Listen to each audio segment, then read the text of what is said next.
Alam nyo yung sugbo na halaman na pinakita namin ni tatay kanina sa taas, sa bundok. Eto yun oh. First time kong makakita ng ganito.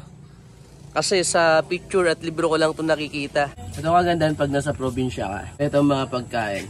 Buko, fresh. Diba sa Maynila, mahal to. Pero dito, libre lang, daming nyug dyan oh. Nandito tayo ngayon sa bundok sa part ng Patitinan sa Camarines Sur. Nagpasama ako kay tatay. Titignan ko kung ano ang itsura ng abaka kasi hindi pa ako nakita ng abaka eh. Sa picture ko lang nakikita. Ito yung ginagawang bag, tapos mga tsinelas. Ito palang abaka oh. Kung titignan ninyo, parang saging. Ano? First time kong makakita ng ganito. Kasi sa picture at libro ko lang ito nakikita. Ang kaibahan nito sa saging, payat, tapos mataas.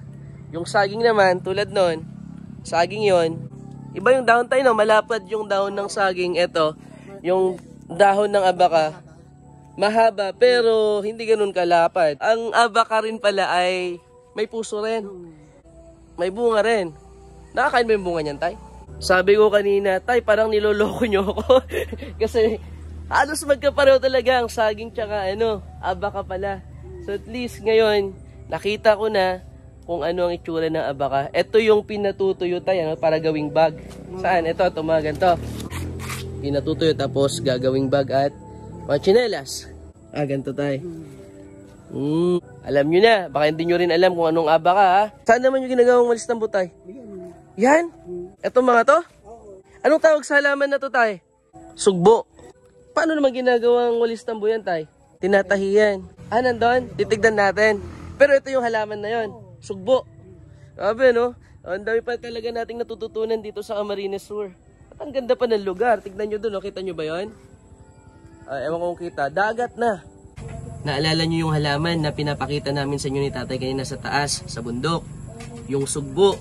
Yung halaman na yon, nasabi namin kanina ay ginagawang walis tambo. Ito yun no. Yan, ito na yon. Mga walis tambo.